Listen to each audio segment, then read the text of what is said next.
அப்பா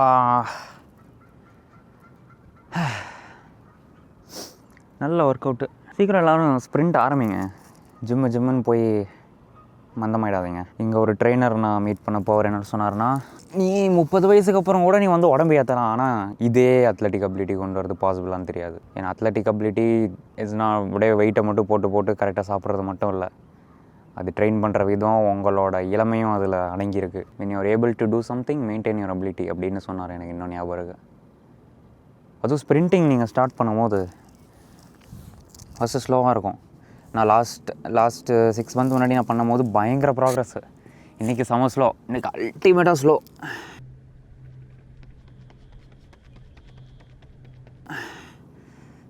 பட்டு ஒரு 1 வீக்லேயே நீங்கள் ரெகுலராக ப்ராக்டிஸ் பண்ணும்போது you start to feel the difference. அப்படியே நீங்கள் ஓடும் போது அந்த ரிதம் சவுண்ட் வரும்ல, அந்த ஷூலேருந்து சிக்குன்னு அப்படின்னு ஏறும் போது அப்படியே கூஸ் பம்ஸாக இருக்கும் உடம்புலாம். 1 வீக்கில் பயங்கர ப்ராக்ரஸ் இருக்கும். ஆனால் ஷின் ஸ்ப்ளிண்ட்டுன்னு சொல்கிறாங்க, அதுக்கப்புறம் தான் எனக்கு தெரிய வந்துச்சு. அதுக்கப்புறம் இப்படி மசாஜ்லாம் பண்ணி என்னென்னமோ பண்ணி சூப்பராக பண்ணிகிட்டு இருந்தேன். அப்புறம் வின்டர் வந்துச்சு, எல்லாம் தலைகீழாக மாறிச்சு லைஃப்பில். பார்த்தியா, கூஸ் பம்ப்ஸ்ன்னு சொன்னோன்னே தான் ஞாபகம் வருது. இங்கே வந்து நான் இப்போ கடைசியாக படிச்சுட்டு இருந்த கோர்ஸுக்கு ஒரு ஃபைனல் அசைன்மெண்ட் இப்போ ரீசெண்டாக தான் முடித்தேன். அந்த ஃபைனல் அசைன்மெண்ட்டு முடிக்கும் போது ஒரு ரைட்டிங் அசைன்மெண்ட், சும்மா நம்ம இதில் பண்ணுற மாதிரி இல்லை, ஒரு டாக்ஸ்லையோ இல்லை பிடிஎஃப்லையோ பண்ணுற மாதிரி இல்லை. I need to right on a work book and submit. அது வந்து ஒரு அட்லீஸ்ட் 3 நாள் 4 நாள் உட்காந்து எழுத வேண்டிய ஒர்க்கு. ஸோ ஒரு நாளைக்கு 3 hours 4 hours உட்காந்தாலும் ஒரு 3 நாளில் முடிக்க முடியும் அந்த மாதிரி ஒர்க்கு. 3 hours 4 hoursலாம் என் ரூமில் உட்காந்து எழுதுறது அளவுக்கு என் ரூம் கம்ஃபர்டபுளாக இருக்காது. என் டேபிள் வந்து it's more comfortable for gaming, working in the desktop. அப்புறம் ட்ராயிங் பண்ணோன்னா எனக்கு ஈஸல் இருக்குது. ஸோ நான் வந்து ஏதாவது ஒரு கடைக்கு போய் உட்காந்துருவேன், அதுவும் கூட்டம் இல்லாத கடையெல்லாம் மோஸ்ட்டாக போய் உட்காருவேன். அப்போ வந்து சன்னீஸ் பார் அண்ட் கிரில்லுன்னு ஒரு கடை, ஓகேவா. அந்த கடையில் வந்து பார்னால் இட்ஸ் நாட் அ பார். நான் போகிற டைமில் பார் கிடையாது. மார்னிங் டைமில் இட்ஸ் பிரேக்ஃபாஸ்ட், மோஸ்ட்டாக பிரேக்ஃபாஸ்ட் சர்வ் பண்ணுவாங்க. இந்த ஹேஷ் ப்ரௌனு, மேஷ் பொட்டேட்டோ அந்த மாதிரி தான் சர்வ் பண்ணுவாங்க. நான் போயிட்டு ஒரு புட்டினை ஆர்டர் பண்ணிவிட்டு ஒரு சாக்லேட் மில்க் ஆர்டர் போட்டு நான் உட்காந்துட்டேன். அப்போ வந்து ஒரு தாத்தா வந்தார். வழக்கமாக இங்கே நிறைய பேர் வந்து பேசுவாங்க, நானும் பேசுவேன். பட் இங்கே சில பேர் வயசானவங்க பேசும்போது புரியும், அன் அவங்க பேசுகிற இங்கிலீஷ் புரியும். ஆனால் அவங்க என்ன பேசுகிறாங்க, என்ன கான்செப்ட் பேசுகிறாங்க, அவங்க இந்த ஊர்லேருந்து ஏதாவது கதை எடுத்து பேசுவாங்க, அது எதுவும் புரியாது.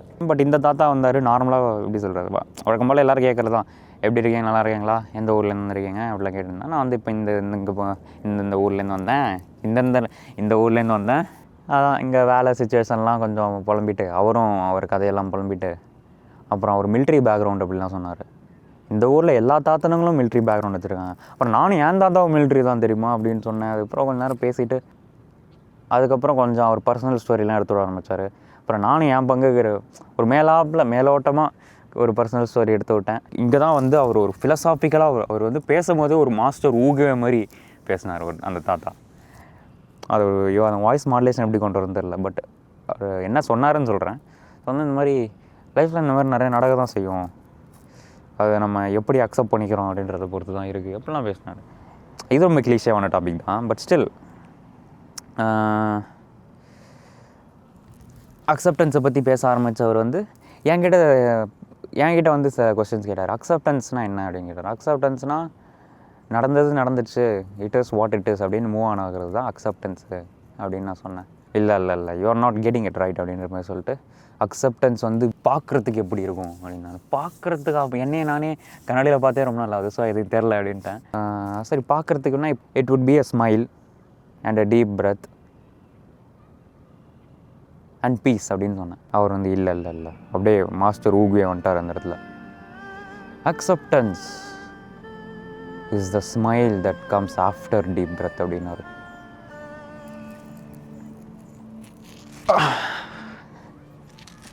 அப்படியே ஒரு சைடு இப்படி அந்த மீம் மாதிரி இருந்துச்சு, ஒரே கூஸ் பம்ப்ஸ். நான் வந்து ஆக்சுவலாக அதை சொல்லிட்டு இருந்தேன்ல, நான் வந்து அசைன்மெண்ட் எழுதிட்டு இருந்தேன் அந்த கடையில் போய் உட்காந்துட்டு.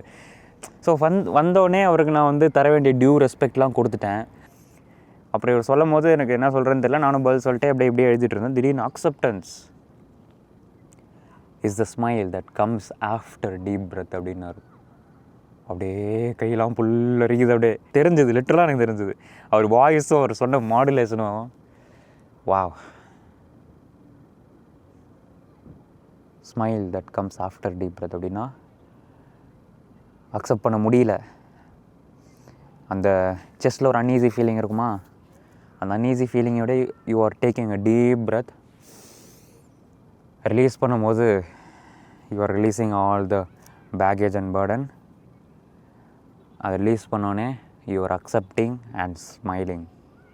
அதுக்கப்புறம் கிடைக்கிது பீஸ் அப்படின்னு நான் எனக்குள்ளேயே நானே வந்து ஒரு ஃபிலாசாஃபியை சொல்லிவிட்டு அவர் அந்த ஃபிலாசாபிக்கல் டைனாமிக் எடுக்கும் போதே நானும் ட்ரை பண்ணேன். சரி நான் கொஞ்சம் பயங்கரமாக பேசி கெத்து காமிச்சிடலாம் அப்படின்னு நான் நினச்சேன்.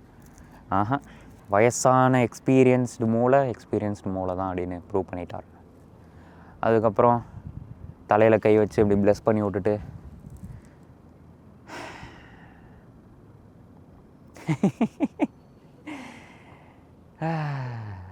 இது அவரை நினச்சி இல்லைங்க, இது வேறு நினச்சி இதையோ நினச்சி என்னத்தையோ நினச்சி சிரிக்கிறேன் விடுங்க.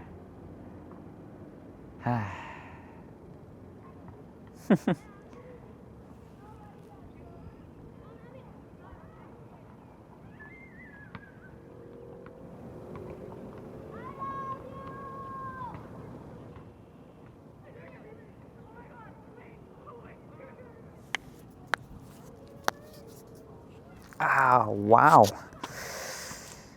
அப்படியே படுத்துடலாம் போல இருக்கு. ஆமாம்